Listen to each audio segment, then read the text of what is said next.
자, 행정학 우리 한번 접해봤는데 엄청 재밌는 과목은 아닙니다.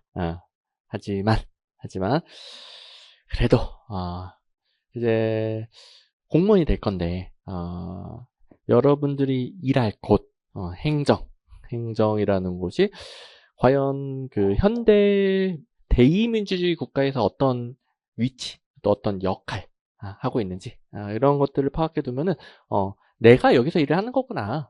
그럼 좀 관심이 많이 가겠죠. 그리고 여러분들이 나중에 내가 저 위치에서 이런 걸 해보고 싶다. 나름 이제 하고 싶은 것도 생길 수 있을 것이고.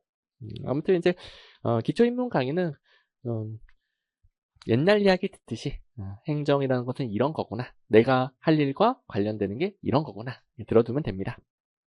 자, 일단 이번 시간에는 행정의 개념을 한번 잡아볼 건데 사실 이제 행정의 개념은 매우 다양합니다. 그래서 딱히 행정 개념을 한마디로 할 수는 없는 거예요. 그래서 사실 이런 것들은 시험에 별로 안 나오기 때문에 실제 이론 강의에서는 간단히만 정리하면 되는 거긴 한데 여러분들 이제 처음 접해보면서 행정을 어떻게 정의해야 되노? 내가 뭘 배워야 되나? 파악해보는 용도로 한번 자세히 볼 겁니다. 보시면 왼쪽 오른쪽 나눠져 있네요. 하나는 넓은 의미다. 우리 행정학 하다 보면은 광의 좀 넓은 의미, 협의 좁은 의미 이렇게 나눌 때가 있을 거예요. 그러니까 행정의 개념이 다양하다 보니까 이렇게 나눠서 논의를 하는데 넓은 의미를 보아하니 목표는 따로 안 나와 있어요. 또 민간 조직이든 정부 조직이든 모두 포함한대요. 이거는 목표 불문, 조직 불문. 목표를 달성하기 위한 행정을 말하는 거구나. 그러니까 목표 불문, 조직 불문이니까 굉장히 넓은 범위가 되는 거죠.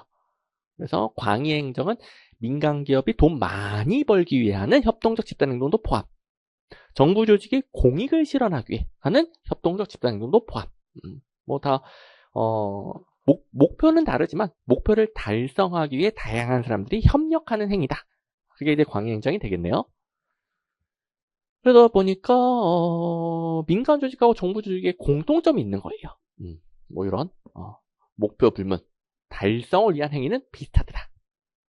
근데 이제 행정의 범위를 좁혔다라는 건 당연히 정부가 한 행정이겠죠. 또 우리가 배우는 건 당연히 협의 행정이죠. 우리가 배우는 건 협의 행정. 그래서 지금부터 아무 말 없이 행정이라고 하면 당연히 협의 행정입니다. 네, 정부가 한다랑 목표가 좋아졌다는 걸 이해해 주시면 되는 거예요. 정부는 돈 많이 벌려고 정부를 운영하는 게 아니죠. 사회 전체의 이익, 우리가 지금부터 사회 전체의 이익, 모든 국민들의 일반적인 이익을 일단은 짧게 줄여서 공익이라고 부를게요. 공익을 실현하기 위한 게 우리가 배우는 행정이 되겠습니다. 근데 어쨌든 협동적 집단 행동은 공통점이긴 하네요. 자, 그러면 협동적 집단 행동은 정부도 한다, 민간 기업도 한다, 우리 학원도 한다. 그다음 여러분들도 하고 저도 하고, 우리는 이제 한 명이긴 하지만 목적을 달성하기 위한 행동으로서 이런 행동을 한다. 그런데 사익을 실현하면 경영이 되는 거겠네요. 경영하면은 민간 기업이 돈을 많이 벌기 위해 협동적 집단 행동을 하는 거구나. 행정의 개념이 다양하니까 여러 방면에서 살펴보는 겁니다. 그런데 협의 행정, 우리가 논의하는 정부가 하는 행정은 목표가 공익 실현이구나. 그렇다면 행정의 개념을 정의할 때 경영하고의 공통점에 주목할 때도 있고요. 아니야, 본질적인 목표가 다르잖아. 본질적인 목표의 차이에 주목할 때가 있습니다. 이게 나중에 행정학 배울 때 어떤 이론은 이것 봐, 대충 수단은 비슷해. 그러니까 비슷한 관리 기법 쓰면 돼. 이런 이론들이 나오고요. 본질적인 목표가 다른데? 이걸 고려해야 되는 거 아니야? 이런 이론들이 나오게 됩니다. 그래서 이게 사실 뭐가 맞는지 정답이 없어요. 둘 다 중요하고요. 아무리 공익을 추구해도 달성 수단이 너무 비효율적이면 돈만 날리고 정작 실현하지 못할 수가 있는 거죠. 그래서 아무리 공익을 추구한다 하더라도 협동적 집단행동도 더 효율적으로 이루어질 수 있게끔 다양한 관리 기법이 필요한데 그게 이제 민간 기업이 잘하는 거란 말이에요. 민간 기업 거 쓰지 뭐. 근데 본질적인 목표가 다르니까 잘 안 맞는 부분, 또 부작용이 나타나는 부분도 있더라. 그래서 이게 정답이 없어요. 행정의 개념 다양해요. 근데 이제 이론마다 또 시대적 배경마다 어디에 주목하는지가 달라진다. 이렇게 이해를 해주시면 되는 거예요. 자, 그리고 제가 이쪽은 수단이라고 그랬었죠. 수단. 이쪽은 수단. 이쪽이 본질이에요. 우리가 뭔가 개념을 구분할 때 본질과 수단으로 나누는 경우가 있죠. 본질과 수단. 여러분들이 공부하는 본질은 뭐겠습니까? 공모에 데려가는 거예요. 그게 본질이에요. 본질. 그 수단으로서 지금 강의를 듣는 수단이 있고, 뭐 학원, 뭐 종합반에 등록한다든가, 여러분들 교재 사서 복습을 한다든가 등등의 수단이 있는 거죠. 이렇게 뭐 본질적인 목표랑 수단을 구분할 때가 있죠. 그래서 행정의 본질과 수단을 구분했을 때 본질은 목표를 말하는 겁니다. 목표가 공익실현이다. 수단은 그걸 달성하기 위한 협동적 집단행동 이렇게 부른다라는 거죠. 그러면 광의 협의 나눠봤고 경영하고 행정 비교해봤고 본질과 수단 비교해봤어요. 뭐 이런 식으로 행정을 파악해 갑니다. 한마디로 정의할 수는 없죠. 그래도 점점 파악이 되죠. 자, 그리고 수단적인 측면은 경영, 민간기업이 하는 거하고 비슷하더라. 조직인사 재무 운영하고 비슷하더라. 그런데 본질, 목표는 차이가 나더라. 자, 그리고 이제 우리 시험 공부니까 처음으로 시험에 잘 나오는 거 하나 나왔어요. 그것도 한번 조금씩은 알려드릴 건데 요거 잘 나와요. 요거. 어떤 게 경영하고의 유사점인지, 어떤 게 차이점인지. 자, 그래서 우리 교재에서 지금 그 포인트 1의 오른쪽 페이지에 이게 있죠. 포인트 1. 그리고 이제 한 페이지 넘겨보시면은 포인트 2가 나오고, 포인트 2가 뭡니까? 행정과 경의 유사점, 차이점이에요. 이제 그 포인트 1에 있는 그림으로 먼저 체계를 잡고, 그렇다면 이제 포인트 2로 넘어가서 행정과 경영을 이해해 가시면 되는 거예요. 또 이거는 뭐 직접적으로 시험에 잘 나온다라고 그랬죠? 그러면 이제 포인트 2로 넘어가 보니까 본문에 크게 이런 그림이 그려져 있죠. 당연히 겹치는 부분이 수단이고 겹치는 부분이 공통점이고 이게 뭐다? 민간기업하고 정부는 목표는 다르지만 목표 달성을 위한 수단은 비슷하더라. 수단은 비슷하더라. 자, 그리고 이 수단의 성격을 가지는 게 뭐 협력적 집단행동. 다양한 직원들, 공무원들이 협력해서 목표를 달성하는 거니까요. 집단행동이 되는 겁니다. 그런데 행정과 경영은 본질적인 목표가 달랐죠. 공익을 실현하는가, 사익을 실현하는가. 본질적인 목표가 다르다 보니까 또 차이점이 나옵니다. 그리고 우리가 이론마다 상황마다 수단을 강조할 때도 있고 차이점을 강조할 때도 있단 말이에요. 그래서 차이점을 잘 파악을 해둬야 돼요. 그래야 아무리 비슷한 부분이 있어도, 그래서 민간기업의 경영기법을 행정에 도입할 수 있다 하더라도 차이점을 고려해서 적용해야 되겠죠. 그러다 보니까 이런 게 또 시험에 잘 나와요. 차이점이 중요하니까. 조금 더 공익 실현한다는 점에서 차이점을 자세하게 논의를 하는 거예요.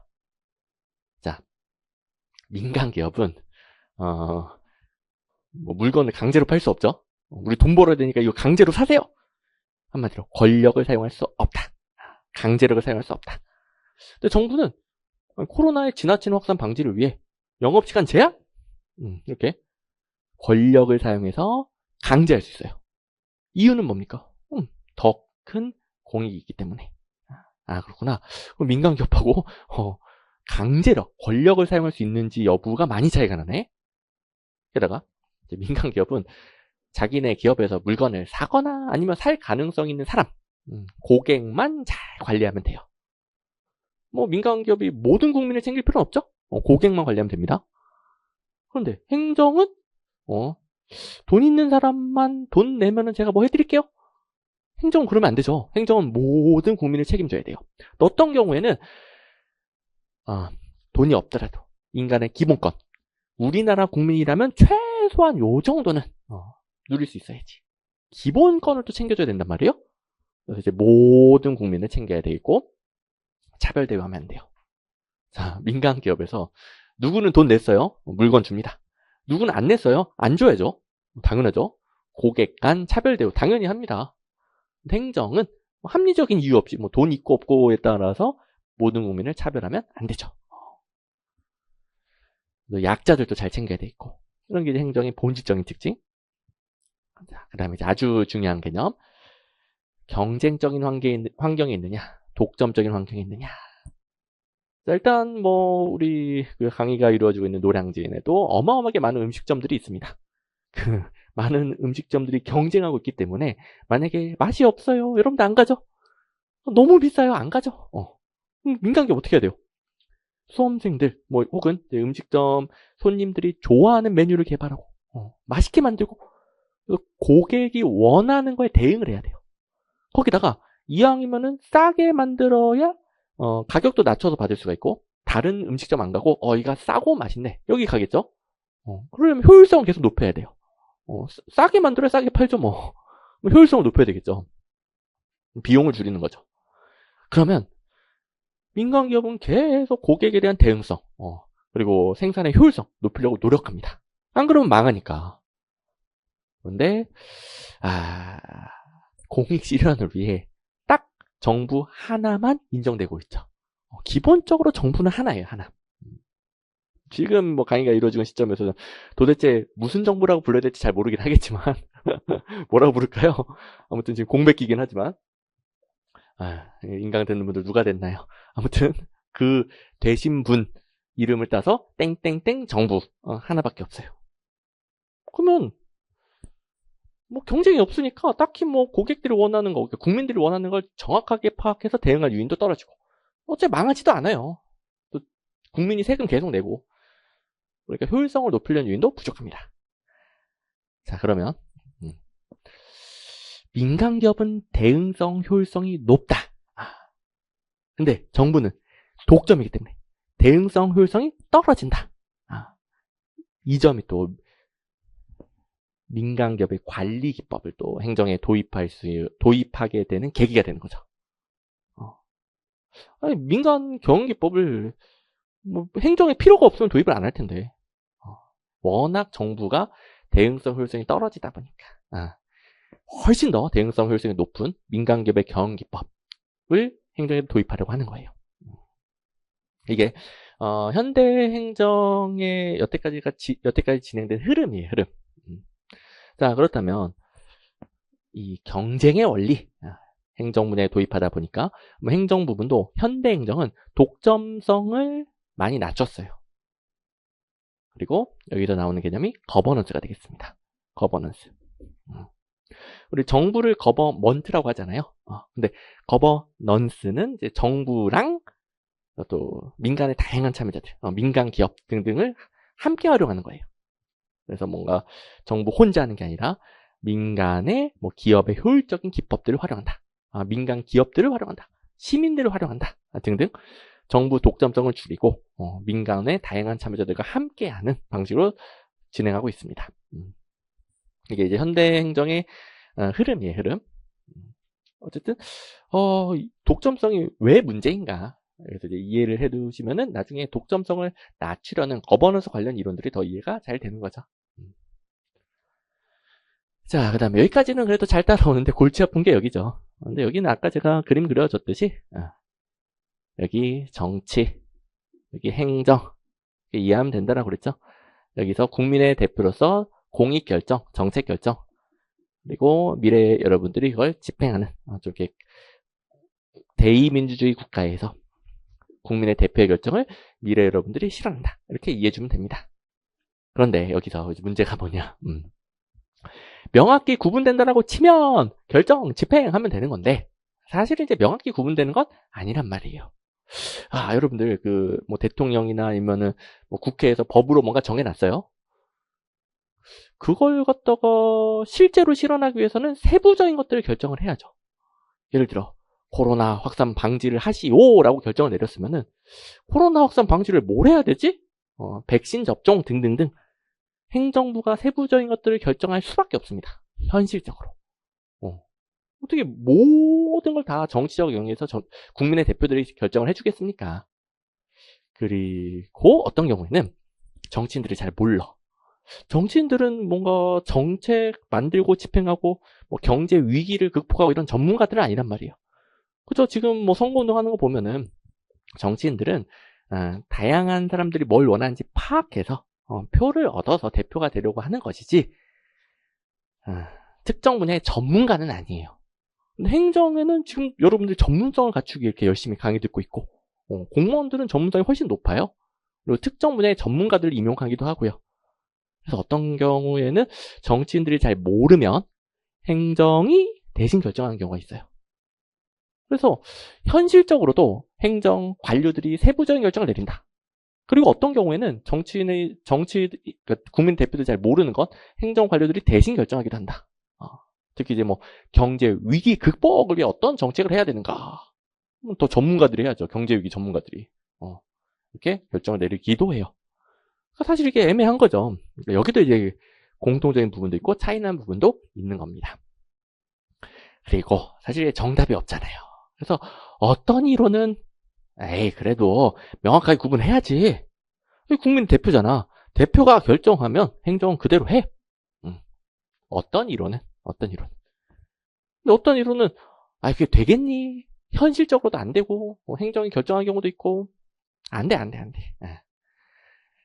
행정과 정치는 이 공통점이 훨씬 많아.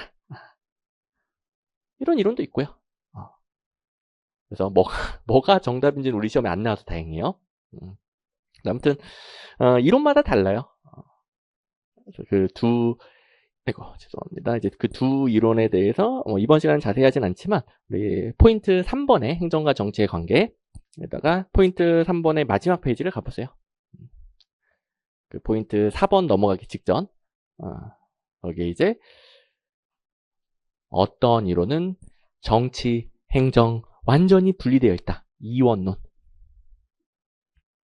아닌데 어떻게 분리되니? 기본적으로 같은 건데 행정이 정치적 결정에도 관여를 하더라. 기본적으로 같다. 어떤 이론은 일원론도 있고요. 정치 행정이 두 개다. 정치 행정 이원론. 정치 행정이 같은 거다. 하나다. 정치 행정 일원론. 이런 이론이 있어요. 뭐가 맞느냐? 시험에 안 나와요. 뭐가 맞느냐? 다양한 입장이 있다.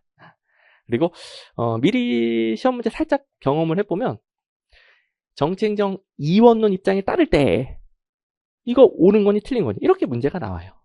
그러니까 뭐가 맞는지는 고민할 필요 없지. 그냥 이원론 정확히 이해하고 이원론에 따를 때 정치와 행정은 통합되어 있다. 땡 하시면 되는 거예요. 그다음에 일원론에 따를 때 옳은 거, 옳지 않은 거 고르시오. 그랬을 때 일원론에서 정치 행정은 분리되어 있다. 땡 하면 되는 거예요. 우리 시험 문제는 쉬워요. 내용은 어려운데 객관식 시험 문제는 굉장히 단순합니다. 그래서 제가 일부는 이렇게 시험 문제도 언급을 해줄 텐데 나중에 이제 이론 강의 들어가면은 그 본문의 OX들이 있죠. 그걸 통해서 이런 이론은 이렇게 출제되니까 뭐 어려운 거 고민할 필요 없이 시험 문제에 나오는 그대로만 이해하고 정리하면 된다. 이것들을 이제 배워나가는 거죠. 자, 아무튼 이제 행정, 정치 여러 가지 입장들이 있어요. 근데 이게 워낙 어렵다 보니까 뭐 마지막으로 비유 하나만 들고 좀 쉬었다 하면은 이게 아직은 좀 추상적이잖아요. 그래서 이렇게 생각하면 좋을 것 같아요. 가족이 오늘 엄마 생일인데 뭘 먹을까? 여기서 이제 가족들끼리 서로 의견이 다르죠. 아빠는 뭐 먹고 싶어, 엄마는 뭐 먹고 싶어, 나는 뭐 먹고 싶어, 동생은 뭐 먹고 싶어. 각자 의견이 달라요. 그 의견을 조율하는 과정을 거쳐요. 그래도 엄마 생일이니까 뭐 좀 엄마 의견을 많이 따라야 되지 않겠니? 거기다가 뭐 아빠가 얼마 전에 월급 탔네? 좀 비싼 거 먹을까?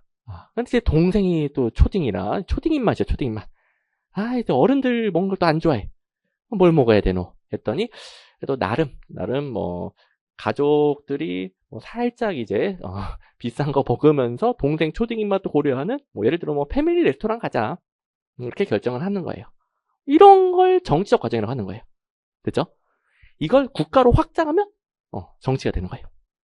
그러면 정치는 추상적이지만 그러네. 가족들끼리 엄마 생일에 뭐 먹을까 결정하는 그 과정이 정치적 과정이구나. 조금 좀 손에 잡히는 거죠. 그 다음에 그걸 이제 결정해서 뭐 예를 들어 아웃백 갔어요. 아웃백 가서 요리 전문가들 있죠. 자, 어떤 메뉴까지도 아웃백 무슨 메뉴 결정해서 아웃백에 주문을 넣으니까 거기서 아주 맛있게 만들어졌습니다. 완전히 정치적인 과정, 집행하는 과정이 분리되어 있죠. 이렇게 분리되어 있고 분리되어야만 해. 정치행정 이원론이야. 그런데 어떤 경우에는 이제 아웃백 주방장이 뭐 주문을 넣었는데 오늘은 좀 그 메뉴가 상태가 좀 안 좋고요. 재료가 별로예요. 또 생일이시면 이런 걸 또 추천합니다. 이럴 때가 있죠. 왜냐? 요리의 전문가는 이쪽이니까. 아웃백 주방장. 요리에 대한 전문성을 바탕으로 결정에 개입하게 돼요. 그러면은 결국 행정이 결정하는 역할도 하네? 정치랑 행정은 본질적으로 다른 게 아니네? 정치행정 이론론. 그래서 일단은 처음에는 나눠서 이해하되 현실적으로는 이렇게 행정이 결정에 관여하는 경우도 많더라.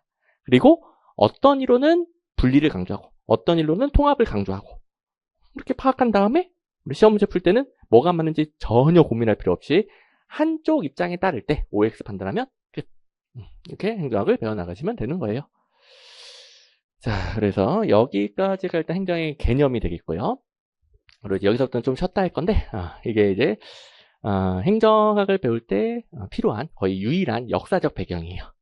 그래서 행정의 개념 한번 잡아봤으니까 조금 쉬었다가 이제 역사적 배경을 한번 같이 배워보도록 하겠습니다.